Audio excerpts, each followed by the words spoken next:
রিয়াজ উদ্দিন আহমেদ সিদ্দিক জন্ম ১৬ অক্টোবর ১৯৭২, যিনি রিয়াজ নামে বেশি পরিচিত, হলেন একজন বাংলাদেশের চলচ্চিত্র ও টেলিভিশন অভিনেতা।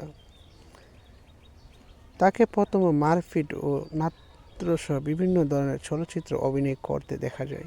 তিনি অসংখ্য পুরস্কার অর্জন করেছেন। তদন্তে রয়েছে ৩বার শ্রেষ্ঠ অভিনেতা বিভাগে জাতীয় চলচ্চিত্র পুরস্কার এবং ৭বার মেরিল প্রথম আলো পুরস্কার পেয়েছেন। তিনি ১৯৯৫ সালে বাংলার নায়ক চলচ্চিত্রে অভিনয়ের মাধ্যমে চলচ্চিত্র জগতে পদার্পণ করেন।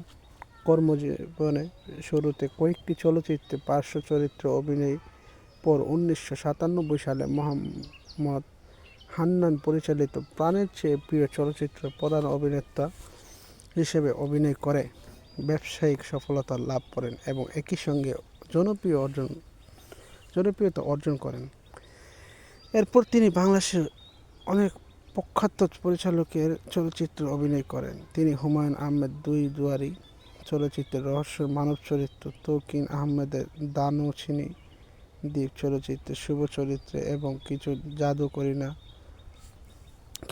করিলা চলচ্চিত্রে অভিনয় করে শ্রেষ্ঠ অভিনেতা হিসেবে জাতীয় চলচ্চিত্র পুরস্কার অর্জন করেন। তার অভিনীত সাম্প্রতিক চলচ্চিত্রগুলো হল সুইটহার্ট ও কৃষ্ণপঙ্গ। বর্তমানে তিনি ২০২০ সালে প্রতীক্ষিত সুন্দরবনের র্যাবের দুঃসাহসিক অভিযান নিয়ে নির্মিত অপারেশন সুন্দরবন চলচ্চিত্রে কাজ করছেন।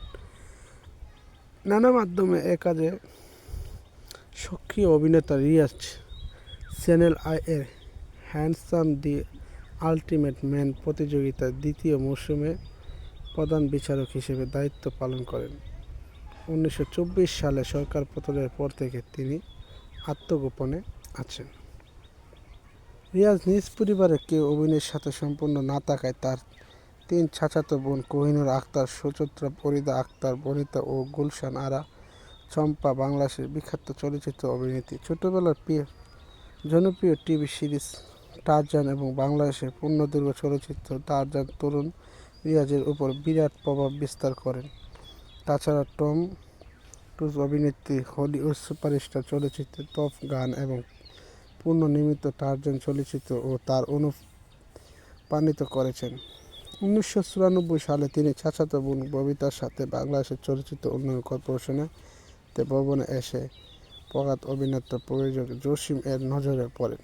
জসিম তখন তাকে অভিনয়ের প্রস্তাব দেন। তখন তিনি অভিনয় সম্পর্কে কিছুই জানতেন না। এক্ষেত্রে ববিতা তাকে উৎসাহিত করেন, কিন্তু তার মা ছিলেন ধর্মবিরোধী, তাই তার মাকে রাজি করাতে একটু সময় লেগে গিয়েছিল। অবশেষে রিয়াজ ববিতার হাত ধরে চলচ্চিত্র জগতে পদার্পণ করেন।